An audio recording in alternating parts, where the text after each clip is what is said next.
think Joaquín Guzmán Loera's power was built on tunnels, small planes, and suitcases stuffed with cash. You picture the gold-plated AK, the two impossible prison breaks, the empire that moved tons across half a continent. But no empire that size holds up on logistics alone. It holds up on the men willing to eliminate for him, and El Chapo gathered the most lethal ever to set foot in Sinaloa. This is the story of his most feared gunmen, the names who carried out what the kingpin barely had to hint at. One of them guarded his life day and night for years. He knew his roots, his hideouts, his secrets. His story closes this video, and when you reach it, you'll understand why no fortress could save the most wanted man in the world. El Ondeado, the hitman who lost his mind over a son. Manuel Torres Felix had a nickname before he became a legend. They called him M1, number one among the gunmen of the Sinaloa Cartel. He was born in 1958 in a forgotten village in Cosala, deep in the Sierra, and entered the business of trafficking substances in 1990 in the shadow of his older brother, Javier, the famous JT, a trusted lieutenant of El Mayo Zambada. While Javier gave the orders, Manuel learned routes, contacts, how to move shipments arriving from South America, and how to protect every link in the chain with gunfire. He was the patient student watching from the second row.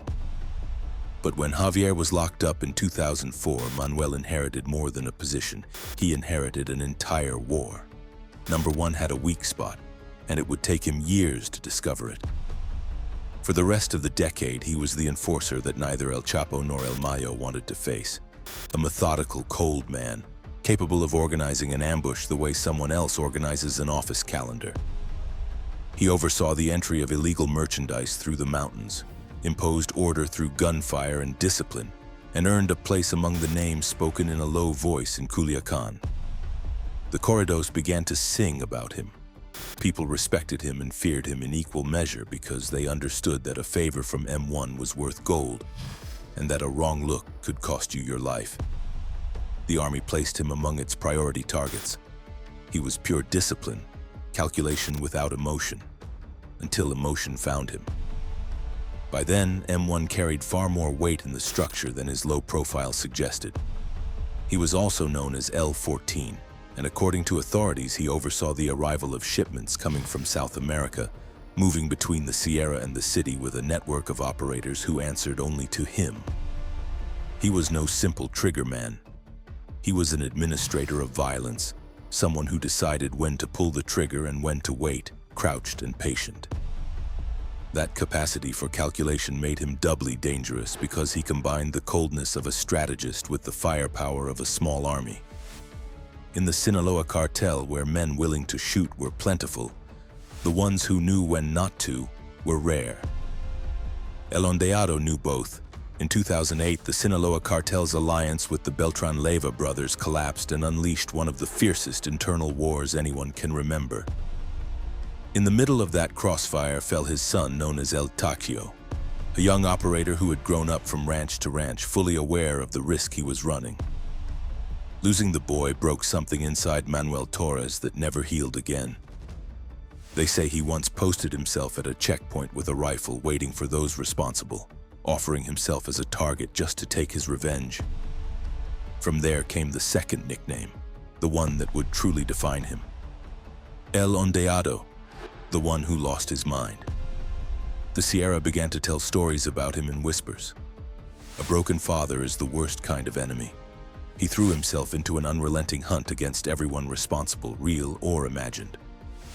Several of them he subjected to violent interrogations in his own home in Culiacan, turning his grief into a reprisal that made no distinction between the guilty and the merely suspected. The Zetas, his enemies, answered him with mockery. They left abandoned vehicles with signed banners to remind him of his dead son, taunting him, knowing that rage made him careless.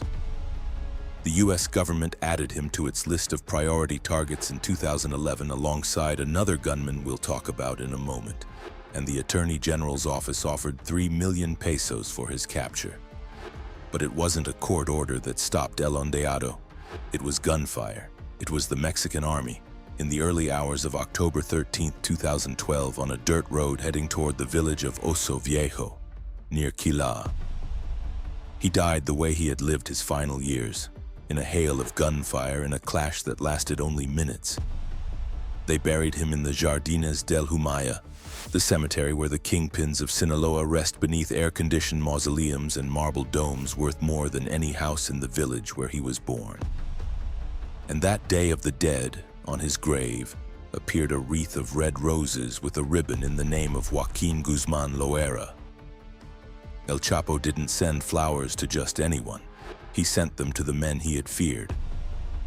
The next name on this list also received El Chapo's personal attention, but not in the form of flowers. El Macho Prieto, the gunman who made the unforgivable mistake.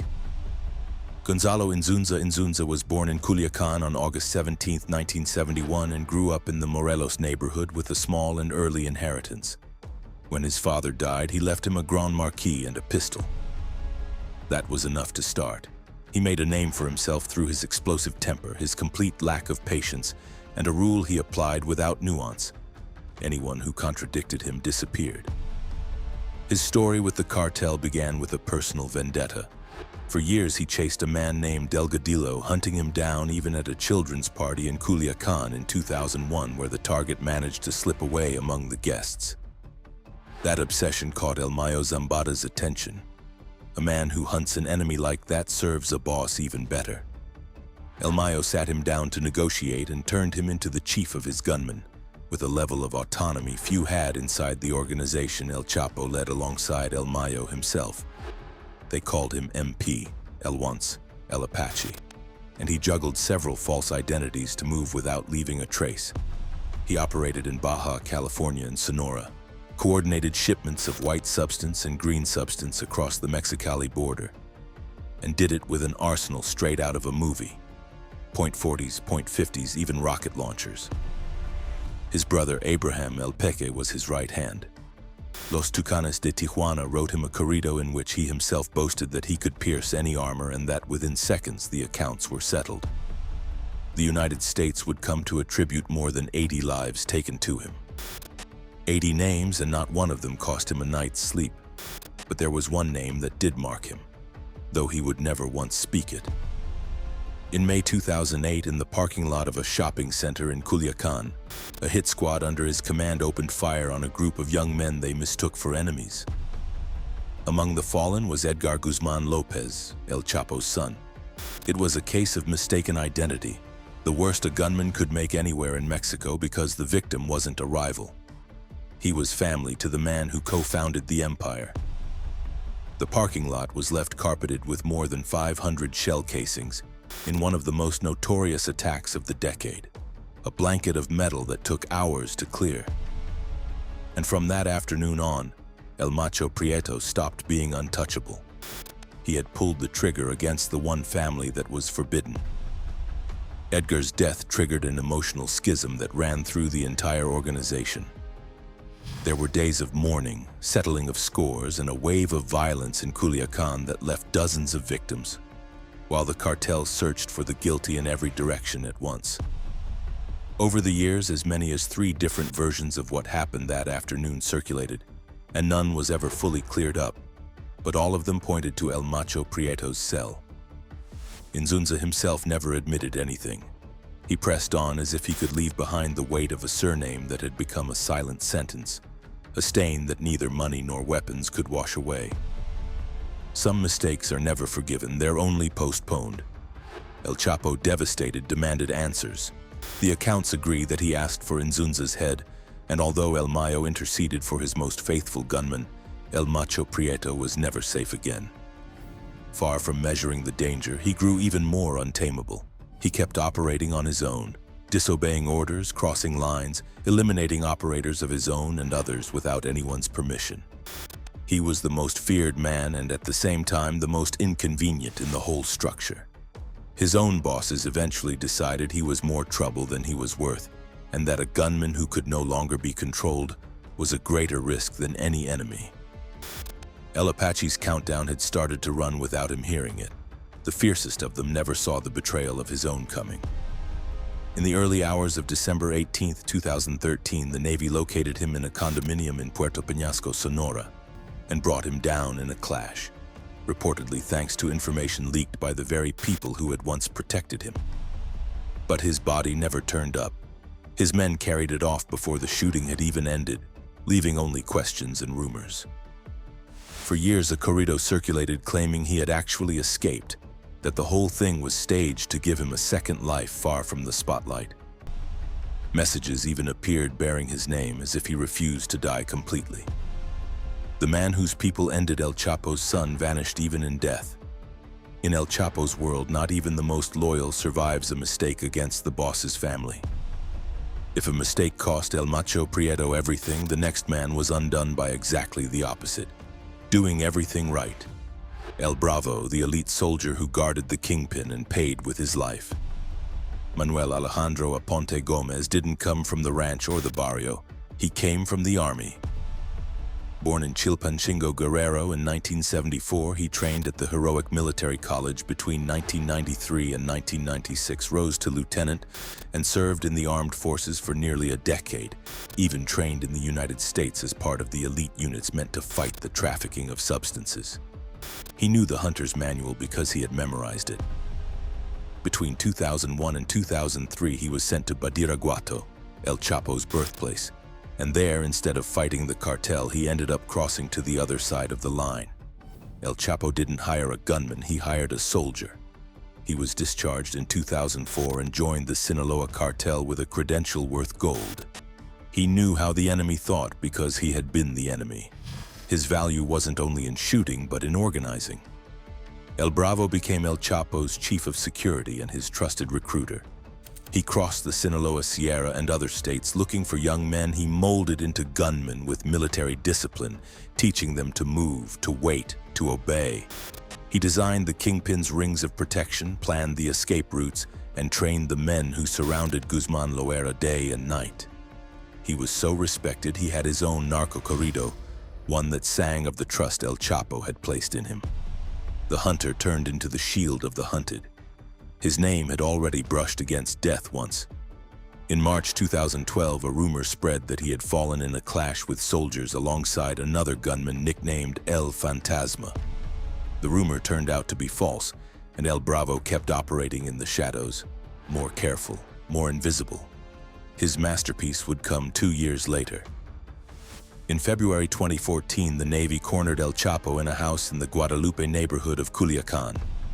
While the Marines broke down the door, the kingpin slipped through a manhole connected to a labyrinth of tunnels beneath the city, a system El Bravo had helped build and that linked several safe houses. El Chapo escaped that time through the drains against all odds. The soldier had saved his king once again. The salvation lasted days. El Chapo was recaptured soon after in Mazatlan, and the organization sank into a state of suspicion and paranoia. Versions began to circulate that someone had betrayed him, that the last escape had been leaked from within, and the names started burning one another. There was even talk of a possible internal war between El Bravo's circle and that of Damaso Lopez, the operator El Chapo trusted with the structure, if they came to believe there had been a handover. In that climate, anyone who had been too close to the operation became a suspect, and no one had been closer than the chief of security. In the cartel, loyalty is paid at the same price as betrayal. El Bravo's method had been his greatest strength for years, professionalizing El Chapo's gunmen, turning boys from the Sierra into operators capable of holding off a siege or vanishing in minutes. He recruited, trained, and disciplined like the officer he had once been, imposing an almost military order in a world of improvisation and gunfire, and that was why the kingpin kept him so close. But that very closeness that had lifted him up made him the perfect target when they began looking for those responsible for the latest fall. He knew too much. He had been part of every important decision, and in a world ruled by distrust, knowing too much is the worst of sentences. The man who knows every exit also keeps every secret.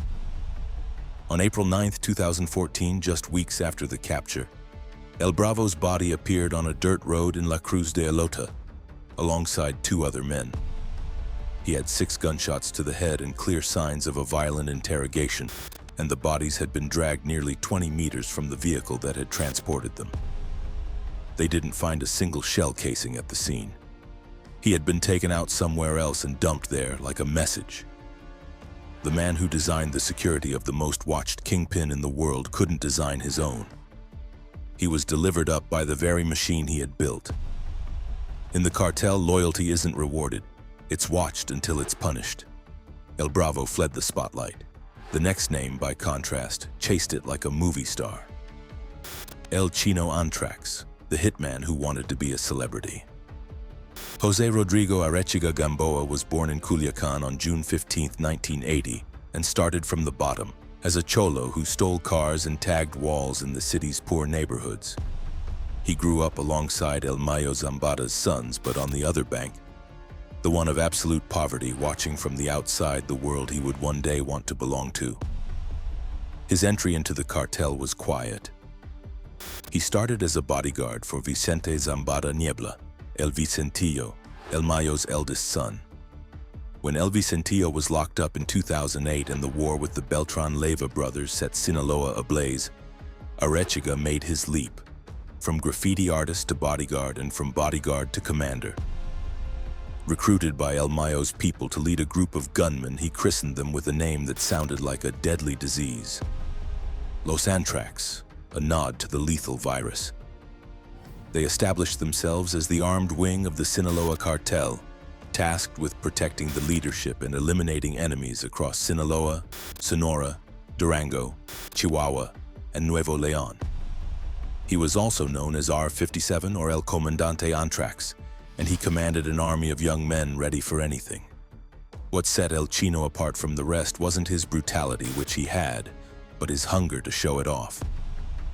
The man who flaunts his own shadow ends up lighting up his hiding place. While men like El Bravo lived hidden in the Sierra, El Chino invented the social media gunman. He posted photos with wads of cash, gold watches, big cats as pets, weapons plated in precious metals, trips around the world, and endless parties that seemed like they would never stop. He even crossed paths and posed with international celebrities, and the narco corridos sang about him like a stadium idol. He built an entire brand around his own nickname while coordinating shipments of white substance and green substance heading north and amassing a fortune. But his world of luxury had a crack. His partner, a young woman he adored, died in violent circumstances in 2014, and that wound marked him. Every photo he posted was also a clue for those hunting him. The fall began far from Mexico. In December 2013, Interpol arrested him at the Amsterdam airport, where he arrived on a flight from South America traveling under a false identity, after having had surgery on his face and trying to erase his fingerprints. He was extradited to California, pleaded guilty to trafficking white substance and green substance, and received a strikingly short sentence for someone of his rank. That brevity gave him a way to his own. In the world of the cartel, a sentence that short meant only one thing: that he had cooperated with the law. Suspicion is a sentence handed down without a trial. The analysts who studied his case reached the same conclusion as his former companions. A sentence so reduced for a founder of Los Antrax could only be explained if he had handed over valuable information in exchange. In the cartel's unwritten code, that made him a dead man still walking, though he didn't yet know it. Meanwhile, his organization was falling apart. Several of the original leaders of Los Antrax were taken down or arrested one after another, and the group that had once sown terror across half of Sinaloa began to fragment beyond repair.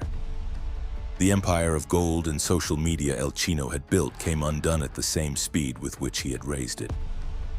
Fame in his world was a clock counting down. In 2020, while serving the rest of his sentence under house arrest in San Diego, El Chino disappeared.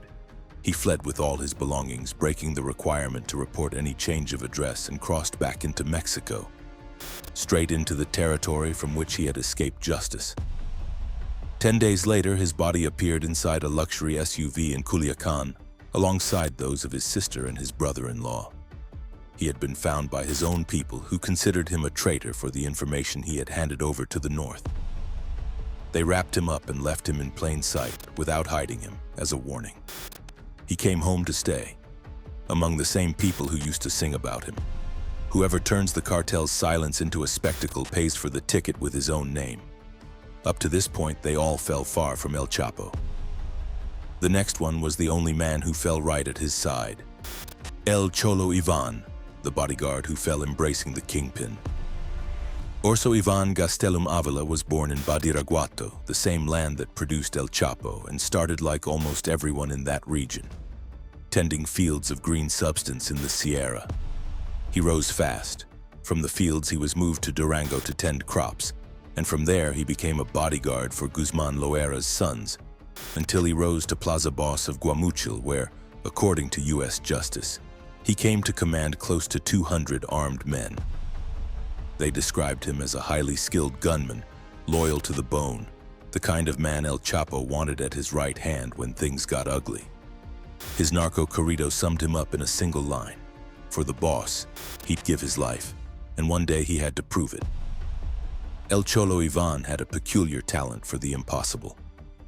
In October 2009, he organized a farewell party inside the Aguaruto prison, live band included, and the next day he escaped disguised as a woman alongside another inmate. The scandal cost the prison director and several guards their jobs. He was also dragging along an open case for homicide and injuries, and for years he fought violent battles against the Beltran Leyva brothers in northern Sinaloa. He extended his dominion all the way to the tourist destinations of Baja California Sur, in Los Cabos and La Paz, and even found time for a much-talked-about romance with a beauty queen. But above all, he stayed glued to the kingpin in his most dangerous hours. Wherever El Chapo went, his armed shadow went too. When El Chapo escaped the Altiplano prison through a kilometer-long tunnel in 2015 and went back into hiding in the Sierra, El Cholo was with him. The end came on January 8, 2016 in Los Mochis. The Navy stormed a safe house after months of surveillance, and El Chapo and El Cholo fled together through the city's sewers, surfaced through a drain, stole a car, and were intercepted right on the highway by the federal police. The kingpin, in one last attempt, offered the agents companies, houses, and businesses if only they would let him go free alongside his lieutenant. It didn't work. The trap closed on both of them at once. What came next defined El Cholo's character. While El Chapo was rushed away and then extradited, his bodyguard stayed in Mexico facing a judicial labyrinth that dragged on for 7 years. For a time, authorities went so far as to claim the United States wasn't interested in him, even though the documents described him as a highly skilled hitman, leader of an army of gunmen. That contradiction kept him in a limbo of prisons and appeals, fighting motion after motion to avoid crossing the border, clinging to the only freedom he had left, that of delaying the inevitable. But the fate of the man who gives his life for his boss rarely depends on himself. In the end, he was handed over all the same. The photograph went around the world, the most wanted kingpin on the planet sitting in the police truck, and beside him, a man with a bare torso and a defeated look. That was El Cholo Ivan. They had dreamed of escaping together and ended up captured together, shoulder to shoulder, in the back seat of a police truck. El Chapo was extradited in less than a year. El Cholo waged a long legal battle and stayed imprisoned in Mexico until April 2023, when he was finally handed over to the United States to answer for trafficking white substance, green substance, and firearms offenses. He had been given up years earlier by El Mayo Zambada's own son, who detailed his activities to the authorities in the north. He gave his life for the boss, and the boss was no longer there to return the gesture. Absolute loyalty is sometimes punished not with death, but with being left alone in a cell. And now we reach the last one. The man we saved for the end for a reason El Chapo himself never forgave. Memon, the bodyguard who ended up burying El Chapo, Isaias Valdez Rios wasn't born a criminal. He was born a soldier. A native of Culiacan, he trained in the Airmobile Special Forces Group, the GAFE, the elite unit of the Mexican army trained precisely to fight men like the one he would end up serving. In 2004, he deserted and accepted a job in the mountains of Sinaloa without even knowing who his boss would be.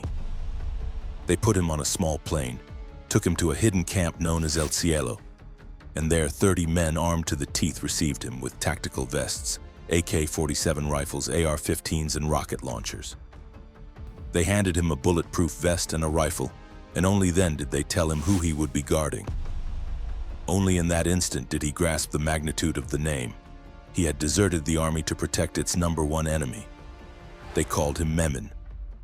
At first, the others wouldn't let him get too close to the kingpin because El Chapo didn't trust a newly arrived stranger. He started out earning $100 a week, a modest figure for what was at stake, and worked his way up to $400 and then $700 every 2 weeks as he became indispensable. For years, he was El Chapo's personal bodyguard, the man who couldn't be apart from him by day or by night, who slept close by, who knew his routes through the Sierra, his hideouts, his habits, and his silences. Few men ever got that close to the kingpin. He knew El Chapo better than El Chapo knew himself. In time, he stopped being just muscle. He went on to become a secretary, a financial operator in charge of buying properties abroad, in places as far away as Honduras, and even a pilot for the cartel. El Chapo trusted him so much that he named him chief of security for his own sons, Ivan and Alfredo, the heirs to the empire. He was, in practice, part of the family, the man entrusted with the secrets entrusted to no one else. And precisely because he was so far inside, he witnessed what no one was ever supposed to tell. The man who keeps the king's secrets is the most valuable of all, and also the most dangerous. He was present when El Chapo personally dealt with fallen rivals from the Arellano Felix cartel and Los Zetas, in episodes of a cruelty the kingpin preferred to carry out with his own hands.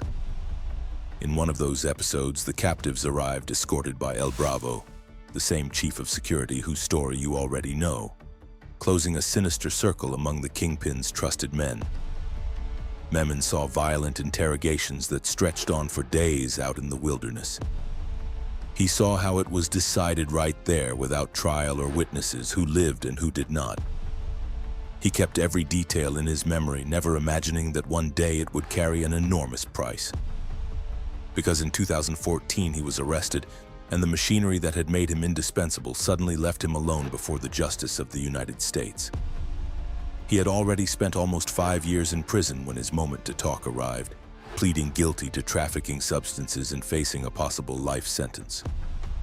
He had 2 paths ahead of him: to carry alone the weight of everything he had done, or to trade what he knew for a chance to walk free someday. The soldier who had once sworn never to leave the kingpin's side chose the second. And what he had to offer wasn't routes or shipments, data the prosecution already knew all too well from others. What he had was El Chapo in the flesh, the man behind the myth, whom very few had seen up close and lived to tell about. That was the testimony no document could provide. And so Memen did what El Macho Prieto, El Bravo, and so many others never got to do. He talked. In January 2019, in the federal court in Brooklyn, the bodyguard who had sworn loyalty took the stand as the last and most devastating protected witness of the so-called trial of the century, a process that dragged on for 4 months.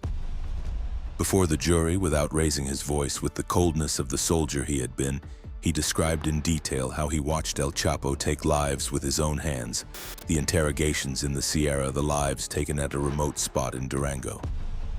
It was the only testimony that showed the kingpin not as a businessman in the trafficking of substances, but as a man capable of taking a life personally, without delegating. El Chapo, who used to stare fixedly at the jury to intimidate them, looked away that afternoon. His own shield had become the sword that ran him through. The loyalty that guarded his life was the same that sealed his fate. Memen's testimony helped Joaquín Guzmán Loera be found guilty on all counts and sentenced to life in prison plus 30 years, in a maximum security prison from which no one has ever escaped. El Chapo, who had escaped Mexican prisons twice while mocking the state, found not a single tunnel in the rock of Colorado. They locked him in a cell where the light never fully goes out and human contact is almost non-existent. 2 legendary prison breaks ended in a confinement with no way out. Of all the witnesses who paraded against El Chapo, partners, accountants, operators who had cut deals with the North to save themselves, None struck like that silent bodyguard. The others had spoken of tons of bribes, of accounts in tax havens. Memon spoke of the man. He spoke of the nights in the Sierra, of the trust handed to him without reservation, of what he saw the boss do when he believed no one would ever judge him. His closeness, which for years had been his greatest merit inside the cartel, became the most lethal evidence against him. The kingpin had survived entire armies, betrayals, and international operations, but he did not survive the memory of a single man. Sometimes the deadliest weapon isn't a rifle, but a memory. And Memon, the man who gave him up, remains in U.S. custody awaiting a sentence his cooperation promised to reduce, trapped forever in a limbo he chose himself. He traded loyalty for a reduced sentence, and with that trade he lost both things, his freedom and his way back. No corrido sings about him. No wreath of roses waits for him in the Humaya. There is no grave with a ribbon in his name, because to his own people he is already dead, even though he still breathes. He survived El Chapo, but he can never go home again. 6 men, 6 roads to the same boss. A father driven mad by grief, the one who fired against the untouchable bloodline, the loyal soldier, the gunman who wanted to be a star, the bodyguard who fell embracing the kingpin, and the bodyguard who ended up talking. All of them believed that serving El Chapo was the strongest life insurance in Mexico, and all of them discovered too late that the man they protected could never protect them.